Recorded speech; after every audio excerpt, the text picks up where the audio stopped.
ಇರುವಂತಹ ಸ್ಥಳ ಸ್ವರ್ಗಾಧಿಪತಿ ಯಾರಿದ್ದು ಕೇಳಬಲ್ಲಿರಿ? ದೇವೇಂದ್ರ ಮಹಾಪ್ರಭುಗಳೆಂದುಕೊಂಡಿದ್ದೇವೆ. ಓಲಗವಿತ್ತಂತಹ ಕಾರ್ಯಕಾರಣಗಳು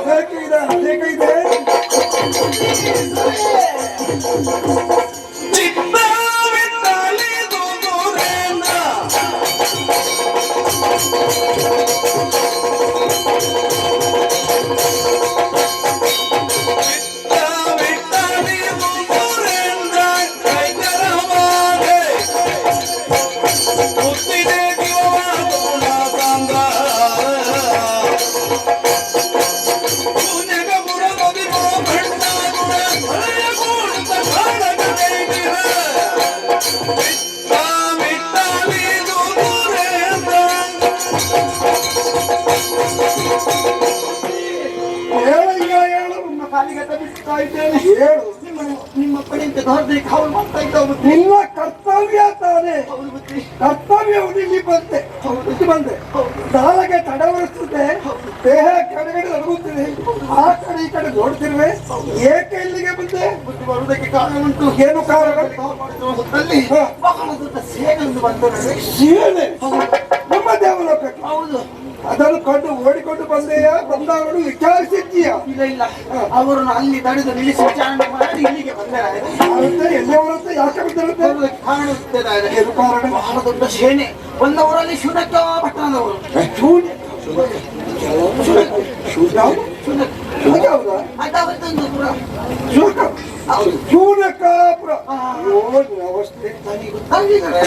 ಅಲ್ಲಿ ಅವರು ಆಳುವವರು ಬಂದಿದ್ದಾರೆ.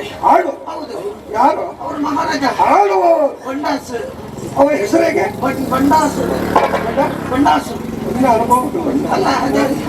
ಬಂಡಾಸುರ ಬಂಡಾಸುರ ಅವರು ಮಾತ್ರ ಬಂದದಲ್ಲ, ಅವರ ಜೊತೆಯಲ್ಲಿ ಮಂತ್ರಿ ಮಹಾಬಲ, ಬೋರಿ ಮಹಾಬಲ ಸಹಿತ. ಅಯ್ಯೋ, ಅವರಲ್ಲಿ ಬಿಡ್ಲಿಲ್ಲ. ಎಲ್ಲರೂ ಬಂದಿದ್ದಾರೆ. ಯಾಕೆ ಬಂದದ್ದು? ಒಂದು ಉದ್ದೇಶ ಇರ್ತದಂತೆ ಕೇಳಿದ್ದಾರೆ. ವಿಚಾರಿಸಬೇಕಾಗ್ತದೆ. ಹೌದು, ಹಳೇ ವಿಷಯವನ್ನು ಮುಂದಿಟ್ಟುಕೊಂಡು ಬಂದಿದ್ದಾರೆ. ಹಳೇ ದ್ವೇಷ, ಹಳೇ ದ್ವೇಷ. ಹೌದೌದು, ನಾವು ಸ್ವಲ್ಪ ಕುಡಿದಿದ್ದೇವೆ ಅಂತೆ. ನಾವು ಏನು? ನೀವು ಕುಡಿದಿದ್ದೀರಾ?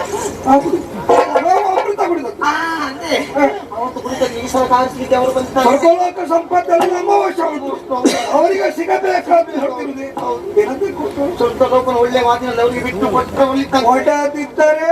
ಖಾಲಿ ಎತ್ತ ಬಿದ್ದು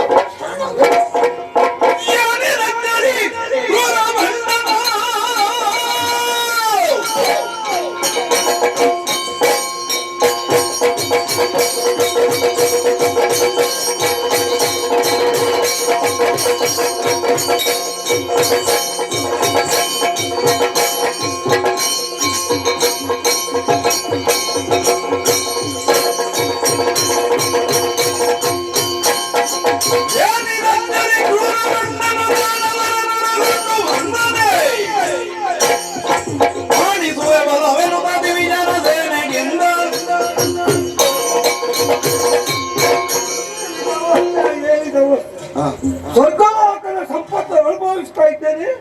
ಯಾರ ಭಯವೂ ಇಲ್ಲ, ಸಂತೋಷದಲ್ಲಿದ್ದೆ. ಅಯ್ಯಯ್ಯೋ, ಒಂದು ಕ್ಷಣ ದುಷ್ಟರು ಸುಖವಾಗಿ ಇರುವುದಕ್ಕೆ ಬಿಡುವುದಿಲ್ಲವಲ್ಲ. ಶೂನ್ಯಕ ಪ್ರದರ್ಶನದ ಬಡ್ಡಾಸುರಂತೆ ದೇವಲೋಕ ಸಂಪತ್ತು ನಮ್ಮ ವಶ ಉಂಟು, ಅದನ್ನು ಪಡೆಯುವ ಉದ್ದೇಶ ಬಂದಿದೆ, ಕೊಟ್ಟು ಬಿಡಬೇಕಂತ ಹೇಳ್ತಿದ್ದಾರಂತೆ. ಸಹ ಕೊಡುವುದೇ ಮೂರ್ತಿಗಳ ಬಳಸಲು ವ್ಯಕ್ತಿಸಿ ಪಡೆದಂತ ಈ ಸಂಪತ್ತು ಇನ್ನೊಬ್ಬರಿಗೆ ಅನುಭವಿಸಲಿಕ್ಕೆ ಸಾಧ್ಯ ಇಲ್ಲ. ಇವರಿಗೇನೋ ಒಂದು ಕಾರಣ ಇದ್ದೇ ಇರಬಹುದು. ಹೇಳಿ ಆ ಬಗ್ಗೆ ಯೋಚಿಸಬೇಕಾಗಿಲ್ಲ. ಬಂದವರನ್ನು ಎದುರಿಸಬೇಕಂತ ಕರ್ತವ್ಯ. ನಾನು ಒಬ್ಬನಾಗಿ ಹೋಗುದಲ್ಲ.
ಯಾರ ಭಯವೂ ಇಲ್ಲದೆ ಸ್ವರ್ಗೋಲೋಕ ಸಂಪತ್ತು ಅನುಭವಿಸ್ತಾ ಈ ತನಕ ಇದ್ದೆವು.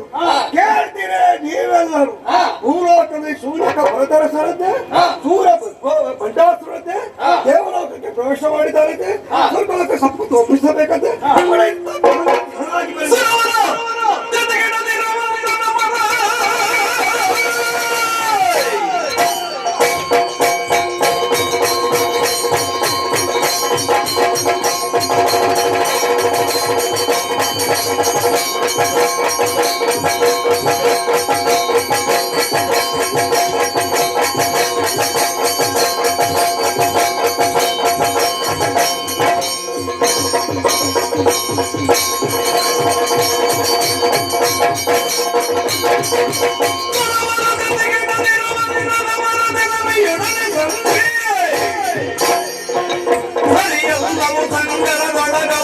ಪರಿಭವಿಸುವ ಕಣದಿ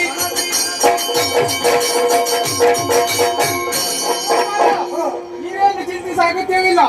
ಪುಸ್ತಕ ಬಂದೇನೆ ಮೂರು ದಿನದಿಂದ ತಂದು ಕೊಂದು ಬರುತ್ತೆ ಬಿಡು.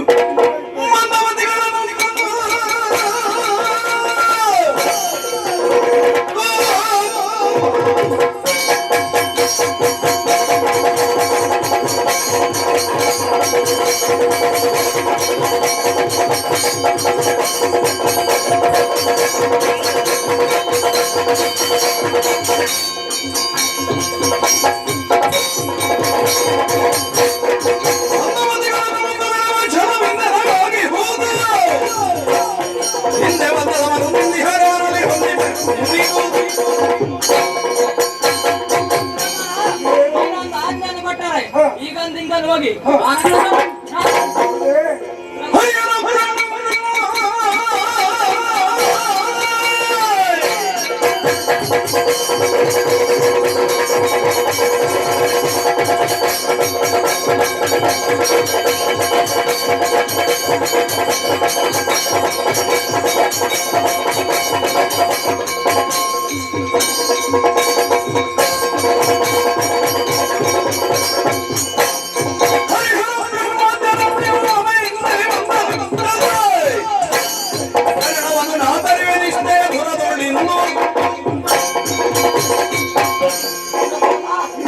ನಮ್ಮ ಲೋಕಕ್ಕೆ ಆ ದಾನವರು ದಾಳಿ ಮಾಡಿದ್ದಾರೆ.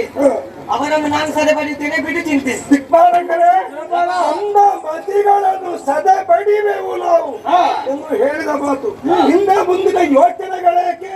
ನಿಮ್ಮ ನಿಮ್ಮ ವಾಹನವನ್ನು ಏರಿಕೊಳ್ಳಿ, ನಿಮ್ಮ ಆಯುಧವನ್ನು ಧರಿಸಿಕೊಂಡು ಬಂದಂತ ವಿರೋಧ ನಡೆಯುವ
ಹಿಂದೆ ಮುಂದೆ ಸರ್ಕಲ್ ಹಾಕಿ ದಾರಿ ಮಾಡಿದ್ಯಾ ಒಂದೇ ದಿನದ ಸರಿ ನನ್ನ ತಲೆನೇ ಕಡಿಮೆ ಪಾಡಿ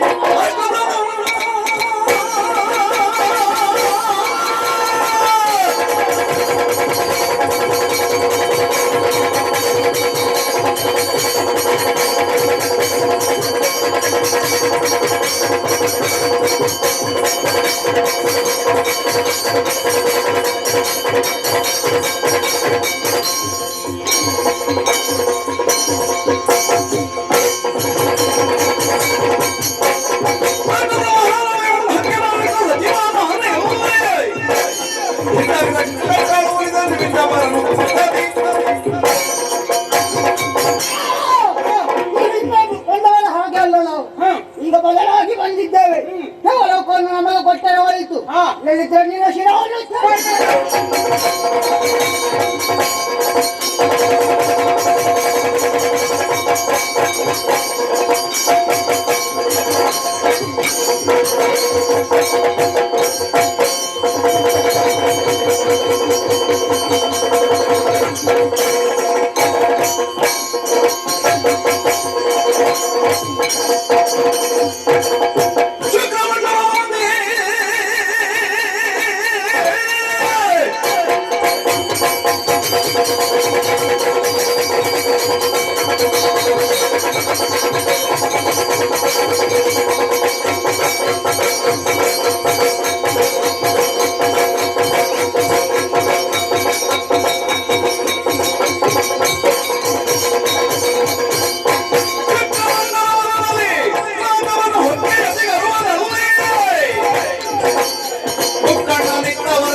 ವಶಪಡಿಸಿಕೊಳ್ಳುವುದಕ್ಕಾಗಿ ಬಂದಿದ್ದೀಯ ಬಂದ ದಾರಿಯಲ್ಲಿ ಹಿಂದೆ ನಡೆದರೆ ಸರಿ ಇಲ್ಲದಿದ್ದರೆ ಶಿರ ಕಡಿತೇನೆ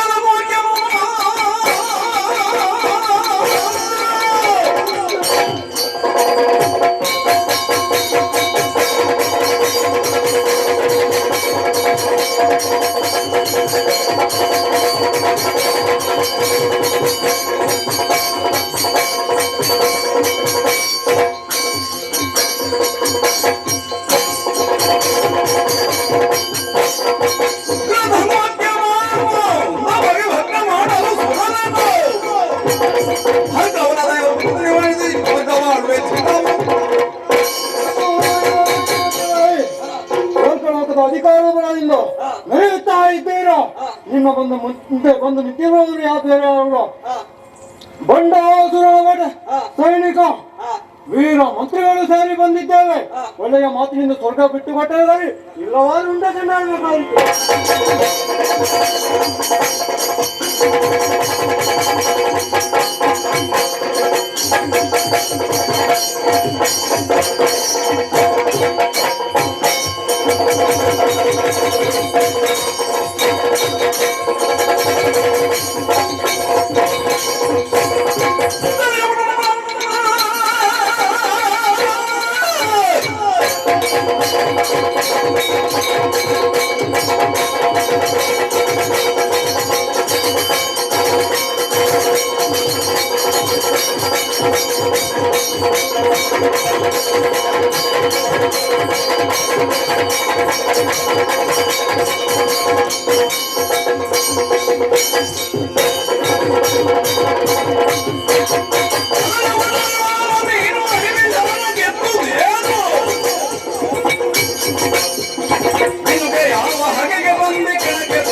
ಮಾಡಿದ್ಯಾ? ನಿಜ. ಒಳ್ಳೆ ಮಾತಿನಿಂದ ಬಂದವರಿಗೆ ಇನ್ನತಿಗೆ ಸರಿ ಇಲ್ಲ. ನನ್ನ ಶಿರ ಹರಿದು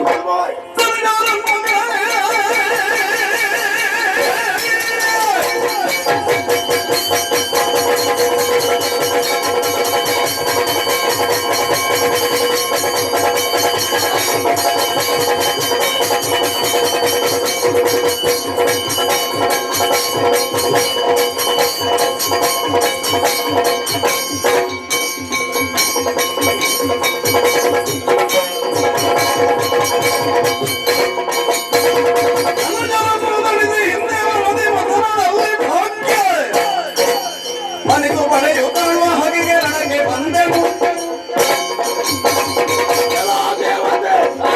ಬಂದಾಸುವ ಜೊತೆಯಲ್ಲಿ ನಾಕ ಪ್ರವೇಶ ಮಾಡಿದ್ದೇವೆ. ಸ್ವರ್ಗ ಲೋಕವನ್ನು ಬಿಟ್ಟವರು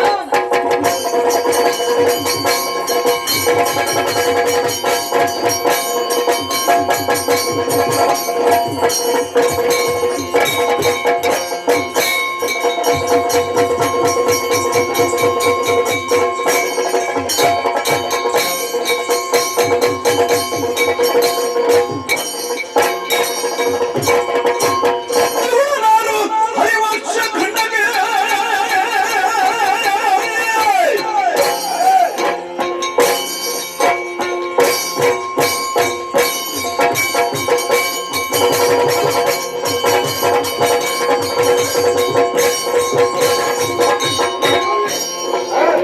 ಎಲ್ಲಿಗೆ ಹೋಗ್ತಾರೆ ಲೆಕ್ಕಾಚಾರ ಕೂಡಿಕೊಂಡು ದೇವಲೋಕಕ್ಕೆ ಪ್ರವೇಶ ಮಾಡಿ ದಿಕ್ಪಾಲಕರೆಲ್ಲ ಸದಾ ಬಡಿತಾ ಮುಂದೆ ಬಂದು ನನ್ನನ್ನು ಎದುರಿಸಿದಲ್ಲ ಯಾಕೆ ಬಂತ ಏನು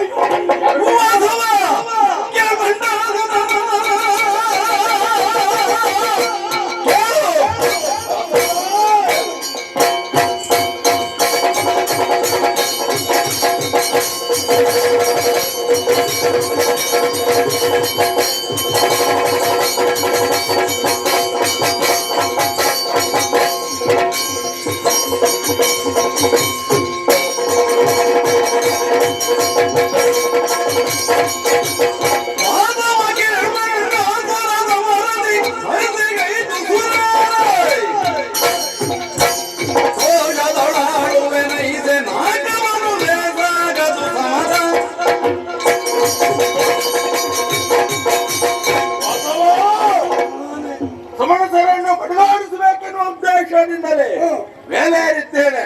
ಬಂದಿರಿ ಯಾಕೆ ಬಲ್ಲಯ್ಯ?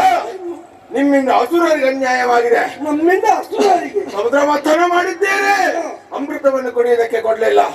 ಇದು ನೀವು ಮಾಡಿದ ತಪ್ಪು ಎನ್ನುವ ಭಾವನೆಯಿಂದಲೇ ನಿಮಗೆ ಹೊಡೆಯುವುದಕ್ಕೆ ಬಂದಿದ್ದೇವೆ. ಅಧಿಕಾರವನ್ನು ಬಿಟ್ಟುಕೊಡು. ಕೇಳೋದಕ್ಕೆ ಬಂದವ ಭಂಡಾಸುರ. ನಮ್ಮಲ್ಲಿ ಕೇಳಬೇಡ. ತ್ರೈಮೂರ್ತಿಗಳಿದ್ದೇ ಇಲ್ಲ ಈ ಸಂಪತ್ತು ನಮ್ಮಲ್ಲಿ ಕರುಣಿಸಿತ್ತು.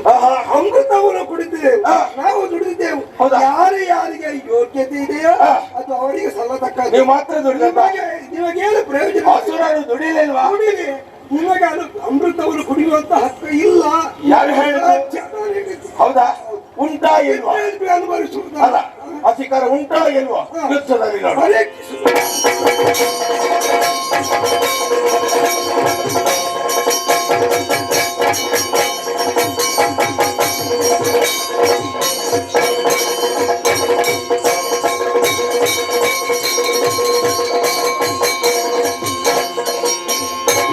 ನಾನು ಜತಿಲಕ ಭಂಡಾಸುರ ಸೈರಿಸು ನಿನಗೆಣ್ಣಿಗೆ ಸುರ ಸಂಕುಲ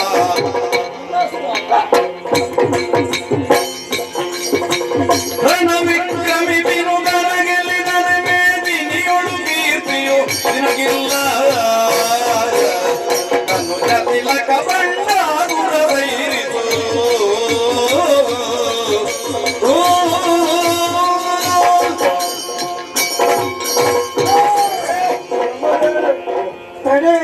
ತಡೆಯದಿ ಸ್ವಲ್ಪ ನಾನು ಬಂದ್ರಲ್ಲ ಅವನಲ್ಲಿ ಇದ್ದೇ ಯಾಕೆ ಅವನು ಯಾರು ಏನು ಹೇಗೆ ಇದು ಗೊತ್ತಿಲ್ವಾ? ಬರುಜ ತಿಲಕ ಭಂಡಾಸುರ ಸಂದವಕರ ಪಡೆ ಉದ್ದೇಶದಲ್ಲಿ ಬಂದವರು ನೀನು. ಆದರೆ ಈ ದೇವತೆಗಳು ಇದ್ದಾರಲ್ಲ ಅವರು ನಿನ್ನ ಪರಾಕ್ರಮ ತಿಳಿಯದೆ ಯುದ್ಧಕ್ಕೆ ಮುಂದಾದರು. ಪರಾಕ್ರಮ ತೋರಿಸಬೇಕಾ? ಬೇಡ ಬೇಡ ಬೇಡ ಬೇಡವಾ? ಬೇಡಪ್ಪ. ಆಯ್ತು. ಹೇಳಿದ್ರೆ ಇವಾಗ ಪರಾಕ್ರಮ ಅಂತ ಈಗ ಅದು ಗೊತ್ತಾಯ್ತಲ್ಲ. ಈಗ ಗೊತ್ತಾಗಿದೆ. ಸ್ವರ ಒಪ್ಪಿಕೊಂಡಿದ್ಯಲ್ಲ. ಸರಿ ಅದು. ಹಾ ನಮ್ಮ ಸಕಲ ಸಂಪತ್ತನ್ನು ಎಲ್ಲ ರಕ್ಷಿಸಬೇಕು, ನಮ್ಮ ಕರ್ತವ್ಯ ತಾನೆ. ಆತುದರಿಂದ ಬಂಡಾಸುರ ಈ ಸ್ವರ್ಗಪೀಠ ಪಡೀಲಿಕ್ಕೆ ಇವನು ಎಷ್ಟು ಸಾಧನೆ ಮಾಡಿದ್ದಾನೆ ಗೊತ್ತುಂಟಾ? ಇರಬಹುದು, ಹಾ ಅಲ್ಲ ಅಂತ ಹೇಳುವುದಿಲ್ಲ. 100 ಯಾಗವನ್ನು ಮಾಡುವುದರ ಬರೋ ಪುಣ್ಯದ ಫಲವೋ ಎಂಬಂತೆ ಹಾ. ಸ್ವರ್ಗಪೀಠ ಅವನಿಗೆ ದೊರಕಿದೆ. ಹೌದಾ? ಹಾಗಿರುವಾಗ ಹೇಗೂ ಪಡ್ತಿದ್ದಾನೆ, ಅವನಿಗೆ ಅದು ಇಲ್ಲಿ ಅಂತ ಒಂದು ನಾನು ಕೇಳಲಿಕ್ಕೆ ಬಂದದಷ್ಟೇ. ಅವನಿಗೆ ನಾನು ಬಿಟ್ಟುಕೊಡ್ಬೇಕು. ಹೌದು ಸರ್, ಯುದ್ಧ ಮಾಡುವುದು ಸರಿಯಲ್ಲ. ಹೌದು ಅವನನ್ನು ಕೇಳುವುದರಿಂದ ನಿನಗೆ ಏನು ಕೀರ್ತಿ ಹೇಳು? ಓ ಹಾಗೆ ದೇವರೇ. ವಾಣಿ ರಮಣ ನಿನ್ನ ನುಡಿಯ ನ್ಯವನಗೆ ಗೀರ್ವಾಣರಿಯುವುದು ನಂದನವನ ಸರೆಯರ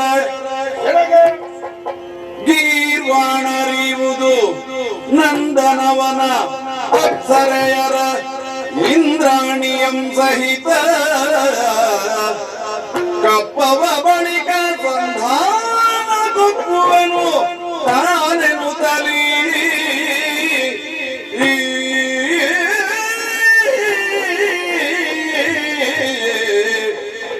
ನಿನ್ನ ನುಡಿ ಮಾನ್ಯವನಿಗೆ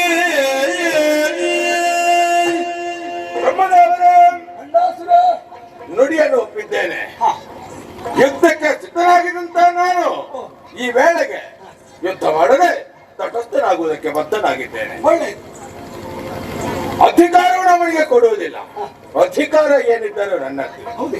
ಆದ್ರೆ ಸ್ವರ್ಗ ಬೇಕಾದ ಅವನಿಗಿರಲಿ, ಸ್ವರ್ಗದಲ್ಲಿ ಅವ ಇರಲಿ. ನಾನು ಹೇಳಿದ ಹಾಗೆ ಕೇಳಬೇಕು. ಅವ್ನು ಹೇಳಿದ ಕೇಳಿದ್ರೆ ಇಷ್ಟಾಗಬೇಕಿದ್ದರೆ ಕೆಲವೆಲ್ಲ ಸುವಸ್ತುಗಳನ್ನು ನಾನು ಬಯಸ್ತೇನೆ. ಸುವಸ್ತು ಹೌದು, ಅದನ್ನು ನನಗಾಗಿ ಅವ ಬಿಟ್ಟುಕೊಡ್ಬೇಕು. ಇದಕ್ಕೆ ಒಪ್ಪುವುದಿದ್ರೆ ನಾನು ಯುದ್ಧ ಮಾಡುವುದಿಲ್ಲ. ಹೇಳಿದೆ ಅವನ ಮಾತು. ಒಪ್ಪಬಹುದು. ಅವನಿಗೆ ಏನು ಬೇಕಾದ್ದು ಯಾರಿಗೆ ಗೊತ್ತು? ಅವನಿಗೆ ಬೇಕಾದಷ್ಟು ಇದೆ. ಆದರೂ ಈ ಗಳಿಗೆಯಲ್ಲಿ ಅವನು ಕೇಳಿದಂತ ಸುವಸ್ತ್ರ ನೀಡಕ್ಕೆ ಸಿದ್ಧರಾಗಿದ್ಯಾ? ಕೊಟ್ಟಾನ ಕೊಟ್ಟಾನ ಕೊಡ್ತಾನೆ. ಅತಿ ಅಲ್ಲ, ಕೊಡದಿದ್ರೆ ನಾನು ಮಾಡಿದ್ದೇನೆ. ಕೊಡ್ತಾನೆ. ಸರಿ, ಬ್ರಹ್ಮದೇವರು ನೀವು ಆಡಿದ ಮೇಲೆ ಅವ ಒಪ್ಪಿದ ಮೇಲೆ ತಪ್ಪುವುದಿಲ್ಲ. ಆದೀತು. ನನಗಾಗಿ ಬೇಕಾಗಿರುವುದು ರಂಭೋದಿ ತೋಣಿಯರು ಬಿಟ್ಟುಕೊಡ್ಲಿ. ಸಂಪಾದಿತ ಅಪ್ಸರೆಯರು ಬೇಕು ನನಗೆ. ಎತ್ತುಕೊಂಡಿದ್ದೇನೆ. ಸ್ವರ್ಗಲೋಕಕ್ಕೆ ಅವರ ವಶ ಉಂಟು. ನಾನು ಕೊಡುವುದಕ್ಕೇನುಂಟು? ಇಲ್ಲೇ ಇರುವಾಗ ಅವನಿಗೆ ಕೊಟ್ಟು ಕೊಡುವುದಕ್ಕೆ ಏನಿಲ್ಲ. ಅವನು ಕಳಿಸ್ಬೋದಲ್ಲ. ಒಪ್ಪಿದ ಮುಗಿಲಿಲ್ಲ. ಅವರು ಸ್ವರ್ಗದ ಸಭೆಯಲ್ಲಿ ರಂಭಾನಾಯ ಪಾಲ್ಗೊಳ್ಳಿ ಬೇಕಾಗ್ತದೆ. ಆಯ್ತಾಯ್ತು, ಆದ್ರೆ ನನ್ನ ವಶದಲ್ಲೇ ಇರ್ಬೇಕು. ವರ್ಷದಲ್ಲಿ ಆಮೇಲೆ ಆಮೇಲೆ ಅವರು ತಿರುಗಾಟ ಮಾಡುವಂತ ನಂದನವನ ಇನ್ನು ಮುಂದೆ ನನಗಾಗಿ ಬಿಟ್ಟುಕೊಡ್ಬೇಕು. ಏನಂತ? ತಿರುಗಾಡುವುದಕ್ಕೆ ನಂದನ ಬೇಕಂತೆ. ಈ ನಂದನವನು ಇರುವ ಸ್ವರ್ಗದಲ್ಲಿ. ಹೌದು. ಸ್ವರ್ಗವನ್ನ ಗೆದ್ದುಕೊಂಡ ಮೇಲೆ ನಂದನವನು ಬೇರೆ ಉಂಟ. ಅವನಂತೆ ಅವನಿಗೆ ಕೊಟ್ಟು ಬಿಡ. ಒಪ್ಪಿದ್ದಾನೆ. ಹೌದಾ? ಹಾ ಒಳ್ಳೆಯವ. ಹೇಳಿದ್ದನ್ನು ಕೊಡ್ತಾನೆ. ಮತ್ತೆ ಇನ್ನೊಂದು ಬೇಡಿಕೆ. ಇನ್ನೊಂದೇನು? ಅದಾದ್ರೆ ಮುಗಿಯಿತು. ಬೇರೆ ಏನಲ್ಲ, ಅವನ ಅರಸಿಯಾಗಿರುವಂತಹ ಇಂದ್ರಾಣಿ ಅರ್ಥಾತ್ ಶಕ್ತಿ ನನಗೆ ಬೇಕು. ನಾನು ಅಂಗುಳಿಯ ಕಿಡಿಗೇಡಿಯಾಗಿ ಗಮನಯೋ. ಏನನ್ನು ಹಾಡಿದೆ ದುಷ್ಟ ಮತಿಹೀನ ಪದಗಳಿದ್ದ ಅಣಿಯಂ ಕೇಳುವುದೇ ನಿನ್ನ ಬೆದರಿಗೆ ತಕ್ಕ ನುಡಿದ ಖಡ ಹಾಗೆಂದನು.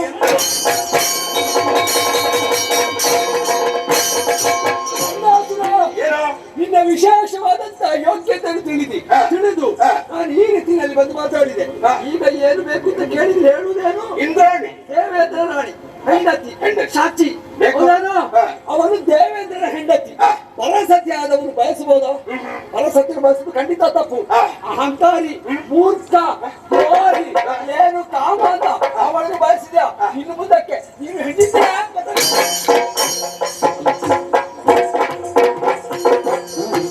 ಏನಾಯ್ತು? ಕೋಪ ಯಾಕೆ? ನಾನು ಬ್ರಹ್ಮದೇವರನ್ನು ಬನ್ನಿ ಎಂಬುದಾಗಿ ಕರೆದಂತೆ. ಹೌದು. ಅವರಾಗಿ ಬಂದದ್ದು ಅವರಿಗೆ ಬಿಸಿ ಆಗಿದೆ.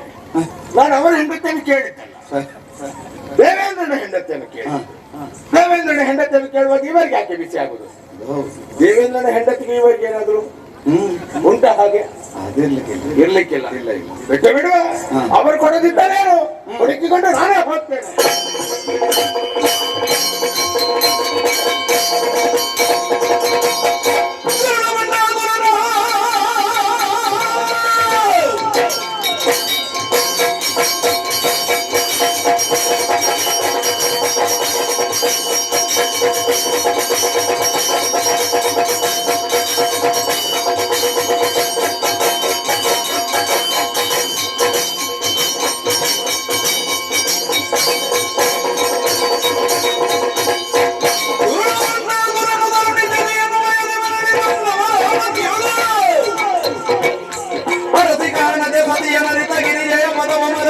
ಸದನವ ಧರವು ಮುಂದೆ ಹೋದ ದೇವಲೋಕದಲ್ಲಿ ಎಲ್ಲಿ ನೋಡಿದ್ರು ಆಕೆ ಇಲ್ಲವೇ ಇಲ್ಲ. ನನಗತ್ತೆ ಈ ವಿಷಯ ಅವಳಿಗೆ ಮೊದಲೇ ಗೊತ್ತಾಗಿದೆ. ಹತ್ತರಿಂದಲೇ ಜಾಗ ಬಿಟ್ಟದ್ದು. ಮತ್ತೆ ಎಲ್ಲಿಗೆ ಹೋಗಬಹುದು? ನಮ್ಮವರಿಂದ ವಿಚಾರ ತಿಳಿಯಿತು.